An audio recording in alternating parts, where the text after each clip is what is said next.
Welcome back to my channel myself Prachi and होने वाली सिंधिया में प्राची। गाइस आप लोग का बहुत बहुत स्वागत है मेरे चैनल पे। और गाइस आज हम डिस्कस करने वाले हैं management issues under cost audit. मतलब मैनेजमेंट के क्या इश्यूज होते हैं कॉस्ट ऑडिट के अंदर। ठीक है गाइस, तो चलो वीडियो को स्टार्ट करते हैं। Let's get started. ठीक है गाइस, सबसे पहले मैं आपको ना कुछ बताना चाहूंगी कि management issue under cost audit मतलब क्या समझते हैं इससे। मतलब गाइस देखो, जब ना हम ऑडिटर बनते हैं ना, कॉस्ट ऑडिटर हम लोग एक, ठीक है, तो हमारा काम क्या है कि हम स्टैट्यूटरी रिक्वायरमेंट को फुलफिल करें। हमारा काम है कि जितने भी रेगुलेटेड सेक्टर अनरेगुलेटेड सेक्टर है, गाइस याद है कि नहीं आपको? हम डिस्कस कर चुके हैं ना? याद नहीं तो रिवीजन करो गाइस, क्या कर रहे हो? ठीक है, तो सुनो, मैं बोल रही थी कि अपन ऑडिटर है तो हमारे पास स्टैट्यूटरी रिक्वायरमेंट होती है, बट गाइस हमारे अंदर कुछ एथिक्स होते हैं, हमारी कुछ फर्ज होते हैं, कुछ जैसे कि गाइस रिलीजन फॉलो करना एक हमारी अच्छी बात होती है। लाइक जो लोग करते हैं उनके लिए अच्छी बात है, ठीक है, करना चाहिए। ये गाइस मैंडेटरी नहीं है बट करना चाहिए। ठीक है गाइस, वैसे ही हम लोग अगर मैनेजमेंट को कुछ टिप्स दे रहे हैं, कुछ बात बता रहे हैं, कुछ उनके भले की बात कर रहे हैं, क्योंकि गाइस हम लोग बहुत क्वालिफाइड हैं। ठीक है, हम लोग बहुत ज़्यादा क्वालिफिकेशन है हमारे पास। तो गाइस हम लोग इतनी क्वालिफिकेशन उसके बाद हम ऑडिट कर रहे हैं। ऑडिट का मतलब क्या होता है गाइस? चेक करना। जैसे कि आप अपनी स्कूल जाते हो और स्कूल में आपकी मैम आपको अगर रिपोर्ट कार्ड देते वक़्त 5 तारीफ़ भी कर दी आपकी, जबकि आपके बारे में 5 बातें ही बता दे, तारीफ़ इन द सेंस बुराई तारीफ़ या how to improve yourself whatever. तो गाइस आपको कितनी हैप्पीनेस होगी अंदर से कि मैम कितनी अच्छी है, मेरे बारे में इतना सोचती है, मैम मेरे पे इतना ध्यान देती कि मैम इतना बता पा रही है।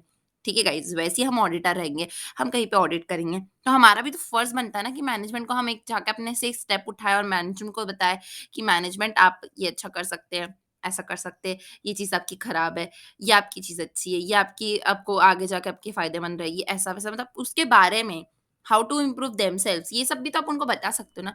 ये मैंडेटरी नहीं होती गाइस, मैनेजमेंट ऑडिट कभी भी मैंडेटरी नहीं होती, बट गाइस आप बता सकते हो अपने से अगर आपका मन चाहे तो।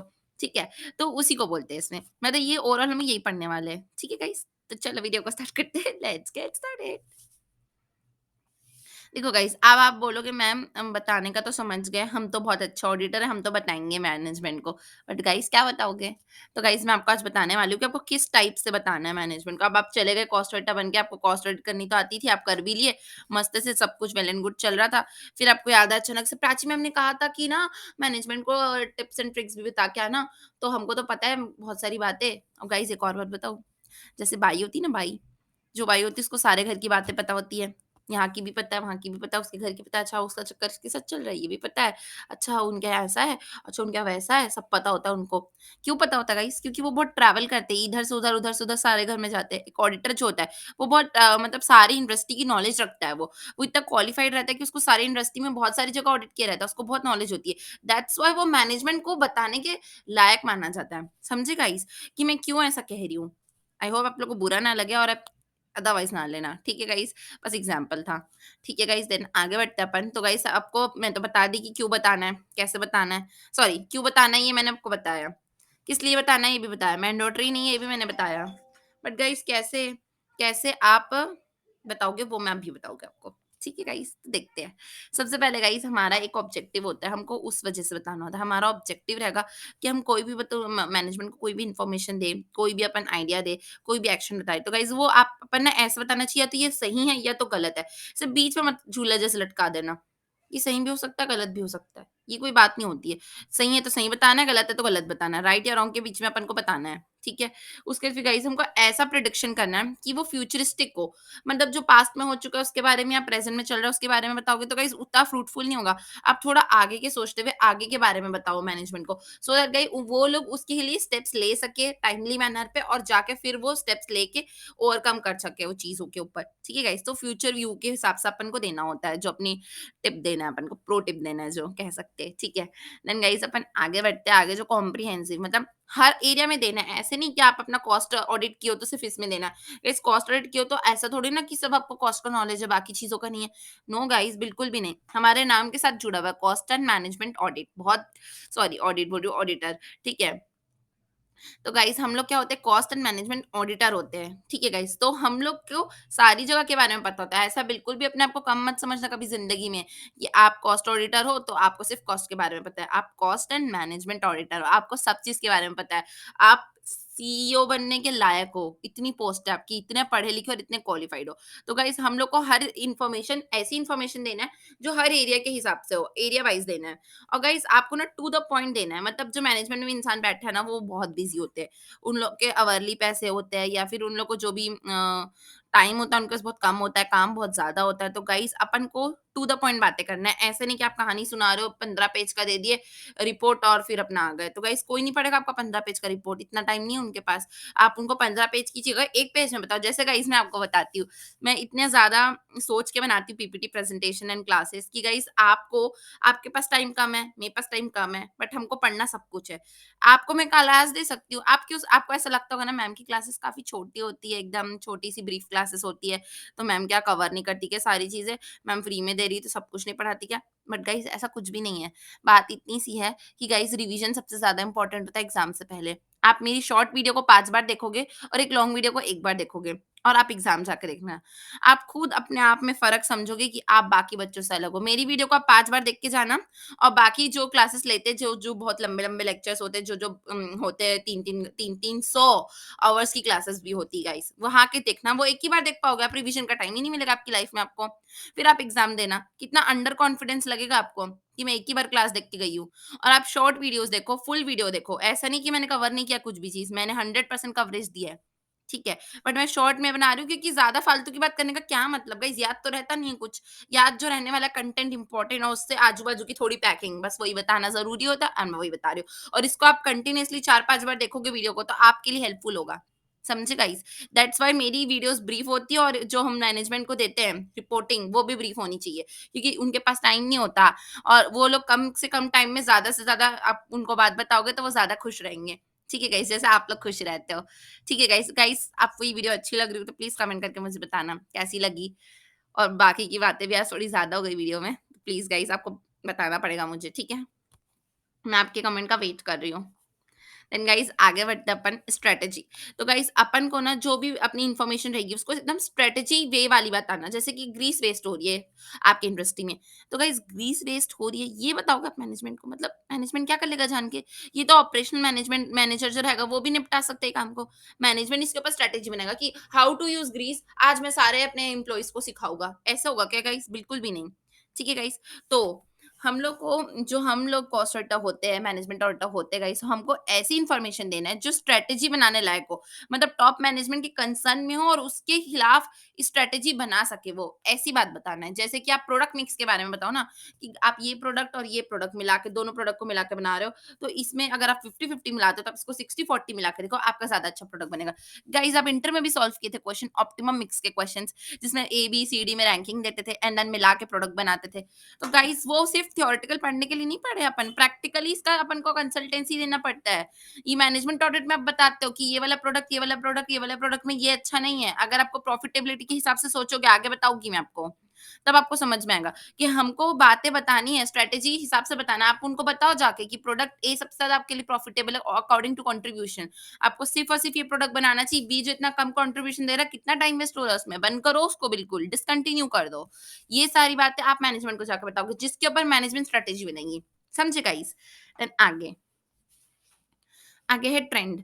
राइट, ट्रेंड के हिसाब से ही अपन देखते हैं, जब भी अपनी कोई इन्फॉर्मेशन देते हैं ना वो ट्रेंड के हिसाब से होनी चाहिए। ऐसा नहीं कि आप कुछ बता रहे हो जो एकदम अलग ही ट्रेंड जा रहा है। पास्ट प्रेजेंट फ्यूचर ये सब देखते हुए अपन को करना होता है। ठीक है गाइस, ट्रेंड। देन गाइस अपना नेक्स्ट है टाइमिंग। आपको अपना मैनेजमेंट का जो भी इन्फॉर्मेशन है गाइस, ये कहावत तो आपको सुने ही होंगे ना, कहावत इन द सेंस आपको ये बात तो पता ही होगी कि अगर कोई काम कर रहे हो तो उसको टाइम पे करो, नहीं तो करना नहीं करना बराबर हो जाता है। समझ लो आप बहुत बहुत बहुत बहुत टेस्टी खाना बनाते हो, एकदम यम यम वाला बनाते हो, ठीक है? और आपको इतना टेस्टी खाना बनाना आता है, आपके घर गेस्ट आए, आपको वो टेस्टी खाना बनाने में ना 5 घंटा लगता है, फॉर एग्ज़ाम्पल मान लो, ठीक है? अब आपके घर गेस्ट आए, उन लोग सिर्फ़ और सिर्फ़ समझ लो 6 घंटा रुकने वाले हैं, मान लो ना 6 घंटा रुकने वाला है, पर आप ना किचन में जा ही नहीं रहे हो, आप बनाने का मन ही नहीं हो रहा है आपका। 3 घंटे बाद अचानक से आपका मन हुआ कि चलो मैं बनाता हूँ। उसके बाद आप 3 घंटे बाद जब बनाने जाओगे और 5 घंटा आपको बनाने में लग रहा है, तो गाइस क्या गेस्ट आपका वेट करते रहेंगे कि नहीं नाश्ता बना के लाएगा ना तब मैं खाऊँगा, उसके बाद मैं जाऊँगा। अभी तो नहीं जाते। ऐसा होगा क्या गाइस? नहीं ऐसा नहीं होगा। जैसे कि आप एग्ज़ाम्पल मानो ट्रेन, ट्रेन आने वाली है और आपको जाना है, ट्रेन में आपको जाना है। तो गाइस आप ट्रेन पे चढ़ोगे तब ट्रेन चलेगी, ऐसा तो नहीं होता ना। ट्रेन तो अपने टाइम पे ही जाएगी, आप जितनी जल्दी चढ़ जाओगे उतना आपके लिए अच्छा होगा। ठीक है गाइस, तो कोई भी काम अपन को एज सून एज पॉसिबल करना होता है। मैनेजमेंट ऑडिट का ऐसा कुछ मैंडेटरी रिक्वायरमेंट नहीं है कि 120 डेज, 180 डेज, 160 डेज ऐसे में करना है। कॉस्ट ऑडिट में है था, बट इसमें ऐसा नहीं रहता। बट गाइस, ये आपके अंदर है कि आपको कोई इंप्रूवमेंट की टिप देना है, तो उसमें देरी क्यों? कोई भी अच्छी चीज के लिए देर नहीं करना चाहिए, हमको जल्द से जल्द दे देना चाहिए, सो दैट गाइस अगर किसी का भला हो रहा है तो जल्द से जल्द हो जाए।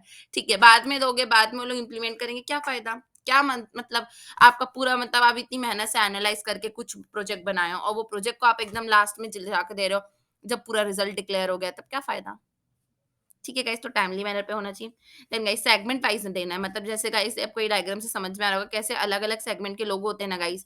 जैसे कि अपने एचआर डिपार्टमेंट के होते हैं, फाइनेंस के होते हैं, ऑपरेशनल होते हैं, अलग-अलग होते हैं, मार्केटिंग होते हैं गाइस। तो अगर आप सबके बारे में कुछ बता रहे हो, सबके बारे में अलग-अलग टिप्स दे रहे हो, तो गाइस उसको अच्छे से अपने रिपोर्ट में अलग-अलग देना, सो दैट गाइस उनके लिए ना अंडरस्टैंडेबल हो। जैसे कि अगर मैं मार्केटिंग से कंसर्न रखती हूँ, तो मैं क्या करूँगी बाकी चीज़ को पढ़ के? मैं सिर्फ़ अपना हेड पढ़ूँगी, ऑपरेशनल वाला सिर्फ़ अपना हेड पढ़ेगा, उसको उससे मतलब है। ठीक है, तो आपको वैसे हेड वाइज़ अच्छे से डिवाइड करके देना चाहिए। ठीक है गाइस, इसी के साथ हमारा ये टॉपिक यहीं पे खत्म होता है। आई होप गाइस आपको अच्छे से क्लियर हुआ होगा। आगे बढ़ते हैं हम लोग नेक्स्ट टॉपिक की तरफ, जिसका नाम है अपना कि अपन को कौन-कौन सा एरिया कवर करना है। मतलब किस-किस टॉपिक पे अपन को बोलना रहेगा, बोलना इन द सेंस इन्फॉर्मेशन देना रहेगा।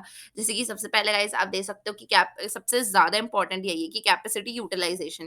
गाइस कैपेसिटी जो होती है ना, मशीन की कैपेसिटी होती है या फैक्ट्री की कैपेसिटी होती है, तो उसमें आपको उसके ऊपर कमेंट करके आपको ज़रूर बताना चाहिए कि जो कैपेसिटी है क्या वो एकदम परफेक्ट है या उसमें कोई भी चेंजेस करना है। जैसे कि आपको उसमें बताना है कि कोई इंटरनल कैपेसिटी या एक्सटर्नल बेस है, कुछ भी इंक्रीज़ हो सकती है। इंटरनल इन द सेंस अभी प्रोडक्ट ए, बी, सी बना रहे हो तो उसमें चेंज करके अपना कैपेसिटी चेंज हो सकता है उसकी वजह से, है ना? तो वैसा बताना है, या तो फिर आउटसोर्स कर लो बाहर से अगर आपको समझ लो आपके प्रोडक्ट की बहुत ज़्यादा डिमांड है और आप बहुत प्रॉफिटेबल प्रोडक्ट्स बनाते हो और सिर्फ एक कमी है कि आपके यहाँ कैपेसिटी नहीं है, तो गाइस क्यों पीछे हटना? अपनी कैपेसिटी को इंक्रीज़ करो, या तो नई मशीनरी खरीद लो एक्सटर्नल वे से, या तो अपना किसी से रेंट आउट ले लो, लीज़ पे ले लो। तो गाइस ये सब के बारे में कॉस्ट राइटर का फर्ज़ होता है कि वो बताए, ठीक है? देन प्रोडक्टिविटी एंड एफिशिएंसी, मतलब गाइस अपन को जो भी हमारा प्रोडक्ट बन रहा है वो किस तरह के से प्रोडक्टिव वे से बन सकता है, ठीक है? ये सब अपन को बताना है guys as a cost auditor and management auditor. हम लोग जब कॉस्ट ऑडिट करते हैं ना गाइस, तो हमारा काम है कॉस्ट ऑडिट करना, उसको कैसे ठीक करना है वो हमारा काम नहीं बताने का। बट मैनेजमेंट ऑडिटर अगर आप बनना चाहते हो और आप कहना चाहते हो तो आप बता सकते हो, ठीक है गाइस? एनर्जी यूटिलाइजेशन बहुत ज़्यादा इंपॉर्टेंट है गाइस। आजकल एनर्जी यूटिलाइजेशन मतलब ना एनर्जी को कैसे यूटिलाइज करें और कैसे सेव करें, क्योंकि कंजर्वेटिज्म मतलब हमको हर चीज़ को ना ऐसे संजो के रखना है, क्योंकि गाइस बहुत रिसोर्सेज एकदम रेयर हो गए, कम हो गए और हमको सस्टेनेबिलिटी में अपन को जाना है। तो गाइस अपन को एनर्जी सेव करना चाहिए, तो कैसे करोगे? तो गाइस फ्यूल कंजम्पशन अपना देखो, कैसे कम से कम फ्यूल कंजम्पशन हो सकता है। कार्बन क्रेडिट मिलती है गाइस आजकल, आप जितना भी कार्बन सेव करोगे ना उसकी क्रेडिट आपको मिल जाती है, क्योंकि गाइस हमारा जो अर्थ है ना उसके आसपास ना यहाँ पे ओज़ोन लेयर है और जो ओज़ोन लेयर है ना वो ऐसे मतलब उस पे छेद आते जा रहा है बड़ा-बड़ा, ताकि ना जो भी ना बाहर से वो आते हैं ना बम, वो सब हमारी धरती में गिर जाए और फिर हम लोग को प्रॉब्लम हो जाए। तो गाइस ये सब एनवायरनमेंट की बातें हैं, बट इसमें जो कार्बन क्रेडिट से कंसर्न ये है कि गाइस आप कार्बन को कम कंज़म मतलब कंज़्यूम कम करो, अपने कार्बन की यूसेज को कम करोगे ना गाइस, तो उससे क्या होगा कि ये ओज़ोन लेयर बचे रहेगा, इसलिए गवर्नमेंट ना क्रेडिट देती कार्बन क्रेडिट देती है। ठीक है गाइस, देन आगे बढ़ते हैं अपन। आगे है अपना कॉस्ट एंड कंट्रीब्यूशन। गाइस ये तो हमारा फर्ज है ही बताने का, ये तो एज अ कॉस्ट ऑडिटर आपको बताना ही चाहिए कि कॉस्ट की कैसे कम से कम कॉस्ट लगा सकते हो और कौन सा प्रोडक्ट कंट्रीब्यूशन मैक्सिमम दे रहा है, तो अपन को ज्यादा कंसर्न रहेगा। ठीक है, देन अपना product and service profitability. Guys इसका एग्जांपल तो मैं ऑलरेडी दे चुकी हूँ आपको। इसमें यही आएगा कि गाइस कॉस्ट अपना जो प्रोडक्ट एंड सर्विस प्रॉफिटेबिलिटी होता है उसको कैसे ठीक करें। तो गाइस देखो, जैसे कि आप बहुत सारे प्रोडक्ट बना रहे हो, तो गाइस आपको हर प्रोडक्ट की प्रॉफिटेबिलिटी के हिसाब से देखना चाहिए ना कि कौन सा प्रोडक्ट ज्यादा प्रॉफिटेबल दे रहा है, उसका कॉस्ट कितना है। मतलब सीधा कंट्रीब्यूशन देखो ना गाइस, कंट्रीब्यूशन के हिसाब से देखो और फिर सोचो कि इतना कंट्रीब्यूशन के लायक है भी ये प्रोडक्ट, नहीं मतलब इस जो टाइम हम इसको दे रहे, क्या ये डिजर्व करता है उतना टाइम? उस हिसाब से सोचो और फिर उसके हिसाब से आप अपने बिजनेस को डिसकंटिन्यू करना है कि नहीं, ये सब जो ऑडिटर बताएगा। ठीक है, देन मार्केट के हिसाब से भी देख के बताएगा कि जिस मार्केट में हम लोग हैं, क्या वो मार्केट हम डिजर्व करते हैं? क्या हमारा प्रोडक्ट वहाँ पे परफेक्ट है या फिर अपन को कुछ चेंज करना चाहिए? वो सब बताएगा। गाइस अपन बहुत अच्छा मैनेजमेंट करते हैं, बहुत अच्छा बिज़नेस करते हैं, बट घर वर्किंग कैपिटल, इन्वेंटरी मैनेजमेंट नहीं कर पाते। तो जो कॉस्ट राइटर है, उसका फर्ज़ बनता है कि वो अपना वर्किंग कैपिटल कैसे मैनेज करे, इन्वेंटरी को कैसे सही से यूज़ करे, कैसे मतलब कौन-सा फ़ॉर्मूला लगाए, कौन-सा मेथड्स लगाए, क्या बेस्ट रहेगा, ये सब बताएँ। मैन पावर एनालिसिस बहुत ज़्यादा इंपॉर्टेंट है गाइस, मैन पावर आजकल बहुत ज़्यादा इंपॉर्टेंट होते जा रहा है। जैसे कि हमारे लिए लेबर जो है, वो अगर अपन एक बार सिखा देते हैं उसको, तो हम जितना उसको रिटेन करके रखेंगे, सबसे ज़्यादा फ़ायदा हमको ही होगा। फॉर एग्जाम्पल आप लेबर को बुलाते हो, उनको सिखाते हो और फिर वो छोड़ के चले जाते हैं, तो वो उससे टर्नओवर होता है, लेबर टर्नओवर होता है। ठीक है गाइस, लेबर टर्नओवर जो होता है ना, हमेशा एक नेगेटिव टर्म होता है और इसको जितना कम रखो उतना बेस्ट होता है हमारे लिए। जितना ज़्यादा ये बढ़ता है उतना ज़्यादा हमारे लिए नेगेटिव होता है। ठीक है गाइस, मतलब क्यों ऐसा होता है मैम? ऐसा क्यों बोल रहे हो आप? तो देखो गाइस, मैं इसलिए ऐसा बोल रही हूँ क्योंकि देखो गाइस, लेबर को अपन सिखाएँ, मेहनत से उनको ट्रेनिंग दिए, वो इतना सारा टाइम लगाए, इतना सारा हमारा यूनिट्स वेस्ट किए बनाने में, फिर जाके वो उस चीज़ में एफिशिएंट हुए। अब जाके वो सीखे और फिर क्या करेंगे? वो चले जाएँगे हमको छोड़ के। तो गाइस, ऐसे में तो आपकी हमेशा कॉस्ट इनकर्ड होती रहेगी, initial cost, learning learning curve का जो पूरा सेंस ही खत्म हो जाएगा। मतलब सिर्फ लर्निंग करते रहेंगे हमारे लेबर, तो कभी लर्निंग कर्व का एकदम बेस्ट वाला पॉइंट कभी अचीव ही नहीं कर पाएँगे उन लोग। तो इसीलिए गाइस, हम लोग का हमारा फर्ज़ बनता है एज़ अ कंपनी कि हम क्या करें, अपने लेबर को रिटेन करके रखें। उनको वो चीज़ दें जो कॉम्पिटिटर नहीं देते हैं। ठीक है? जैसे कि अपना मैन पावर एनालिसिस में अपन बोनस दें, उनको अच्छे से बोनस दें, उनका वेलफेयर के बारे में सोचें, उनको रिटेन करने की अलग-अलग टेक्निक्स निकालें। ये कॉस्ट सेंटर का काम है कि वो ये सब चीज़ के ऊपर बताए कि मैनेजमेंट आप ऐसे करके रिटेन कर सकते हो, आप बोनस दीजिए, वेलफेयर कीजिए, बाकी आपकी इंडस्ट्री में जितने भी कॉम्पिटिटर्स हैं, वो क्या कर रहे हैं, उसके अकॉर्डिंगली आपको क्या करना चाहिए, ये सब आपको सोचना है। ठीक है गाइज़? देन अपना नेक्स्ट टॉपिक है मैनेजमेंट अकाउंटिंग टूल्स। गाइस, बहुत सारे टूल्स होते हैं, जैसे कि अपना फाइनेंस, एचआर, प्रोडक्शन, ये सब तो हेड होता है। तो इसको सबको हेड करने के लिए एक टूल रहता है, जैसे कि ईआरपी हो गया, सैप हो गया, ओरेकल हो गया। ठीक है गाइस, तो ये सारे सॉफ्टवेयर जो रहते हैं ना, वो सब प्रोग्राम करते हैं, बट गाइस अकॉर्डिंग टू अपनी नीड, जो बिजनेस की नीड होती है, स्मॉल मीडियम साइज, अलग अलग टाइप के बिजनेस होते हैं, तो उसके हिसाब से अपन को ईआरपी लगा के रखना चाहिए। तो गाइस, अगर आपको ऐसा लगता है कि बिज़नेस फ्यूचर टर्म्स में बहुत ज़्यादा हाई प्रॉफिट कमाने वाला है, तो आप सजेशन दे सकते हो कि आपका जो ईआरपी है वो आउटडेटेड है, या फिर वो अपने आपके फ्यूचर बिज़नेस के अकॉर्डिंगली नहीं है, तो काइंडली चेंज कर सकते हैं करके। तो गाइस, ये कॉस्ट ऑर्डर एक जेस्चर दे सकता है। देन गाइस, आप क्रेडिट्स रिस्क के बारे में कह सकते हैं, जैसे डेटर अगर पैसे नहीं दे रहे हैं और आपको ऐसा लगता है कि डेटर को पैसे दे देना चाहिए और टाइम वैल्यू ऑफ मनी के अकॉर्डिंग व्हाटएवर, देन गाइस आप उनको कह सकते हो कि आपकी क्रेडिट रिस्क को आपको ध्यान देना चाहिए। देन गाइस, नेक्स्ट है अपना environmental risk. Guys, environmental factors जैसे कि हो सकते हैं एनवायरमेंट के वजह से, जो भी फैक्टर की वजह से आपको लग रहा है कि अपन को जैसे कि हो सकता है अपनी इंडस्ट्री बहुत पोल्यूशन फैला रही है, तो गाइस आपको मैनेजमेंट को सजेशन देना चाहिए कि हमको पोल्यूशन नहीं फैलाना चाहिए। हम लोग को वो कुछ कुछ चिमनीज आती है स्पेशल टाइप की, जो एकदम ऊपर जाके ऐसे धुआं फैलाती हैं एंड ऑल, बाकी इक्विपमेंट्स वो सब इंस्टॉल करने चाहिए, और अपन को ऐसे प्रोडक्ट बनाने चाहिए जो एनवायरमेंटल फ्रेंडली हो। कुछ वैल्यू एडिशन अगर अपन को प्रोडक्ट में लगता है, तो गाइस अपन को उसके ऊपर सजेशन देना चाहिए। ऐसे सजेशन देना चाहिए जो हमारे प्रोडक्ट का क्वालिटी इंक्रीज़ करे। अगर आपको ऐसा लगता है कि क्वालिटी बहुत पुअर क्वालिटी है, तो वैसा टाइप का बनाएँ, और स्टेक होल्डर मतलब ऐसे ऐसे चीज़ करें जिससे हमारे स्टेक होल्डर की वैल्यू इंक्रीज़ हो, सो दैट गाइस वो हमारे कस्टमर अट्रैक्ट होते रहे हमारे तरफ और हमारी प्रॉफिटेबिलिटी बढ़ते रहे। तो इसी के साथ गाइज़ हमने पढ़ चुका कि कौन-कौन से एरिया का अपन को कवर करना है, किस टाइप के सजेशन देना है, कैसे देना है। गाइज़ मैं आपको सब कुछ बता दी हूँ। अब आप एकदम रेडी हो मैनेजमेंट ऑर्डर बनने के लिए। क्लास के बाद ही रेडी हो गए हो, पता है आपको। आप जाके मैनेजमेंट ऑडिट कर सकते हो। जल्दी से जाओ, एग्ज़ाम्स दिलाओ, पास हो और फिर मेरे को आके बताओ। बहुत सारा कांग्रेचुलेशंस दूँगी मैं आपको, और फिर गाइज़ अपन जाएँगे मैनेजमेंट ऑडिट करने। ठीक है, आगे बढ़ते हैं।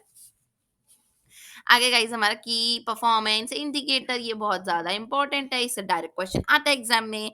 वैसे तो सारी चीज़ें इंपॉर्टेंट है, और मैं तो इंटरेस्टिंग तरीके से बताती हूँ कि आप 5 टाइम रिवीजन करके जाओ और एकदम फ्लाइंग कलर्स में अपना नाम लिखवा के लॉक किया। दिस लोग बहुत ज़्यादा अच्छे मार्क्स लाए हैं। ठीक है guys, I am waiting for that moment.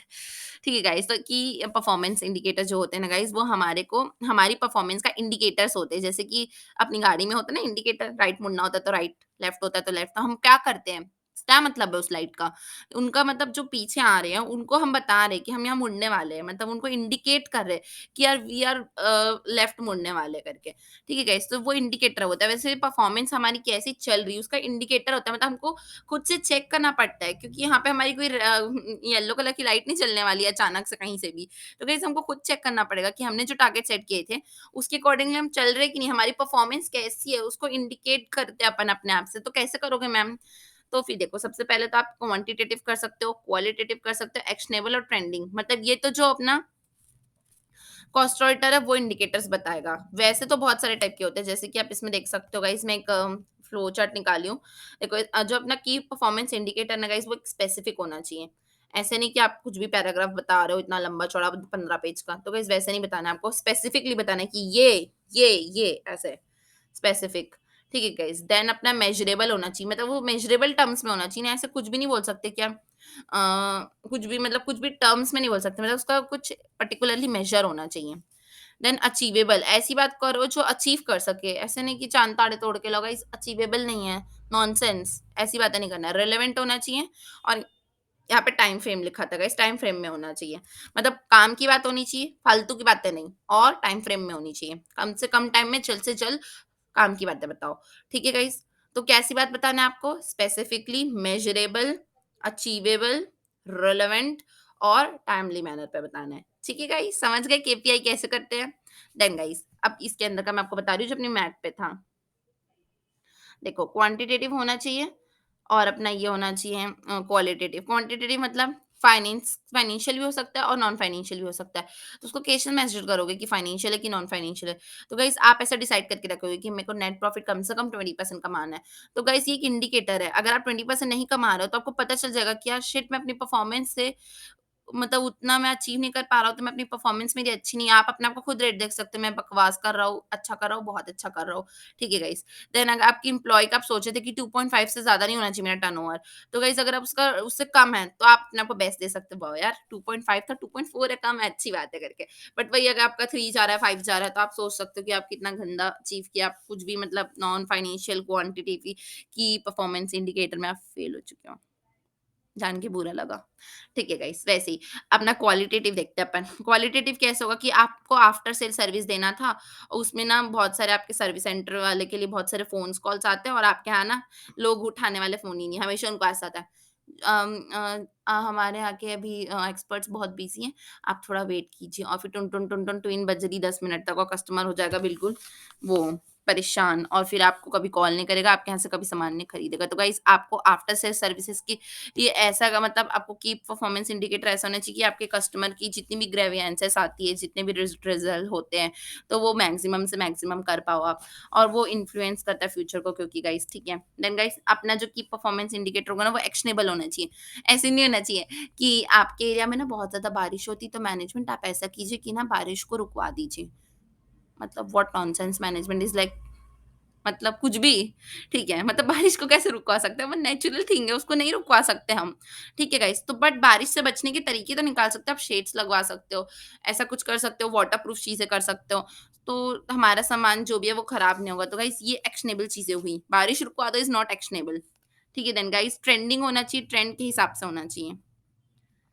तो ठीक है गाइस आई होप आप लोगों को बहुत मजा आएगा आज के लेक्चर पे गाइस अगर आपको वीडियो अच्छी लगी हो तो लाइक कीजिए बहुत अच्छी लगी हो तो सब्सक्राइब कीजिए अपने ज्यादा से ज्यादा दोस्तों के साथ क्योंकि गाइस वीडियो बनाने में लगती है बहुत सारी मेहनत और मैं आप लोग के लिए लाती हूँ बहुत सारी अच्छी अच्छी वीडियोस ठीक है गाइस बाय बाय अपना ध्यान रखना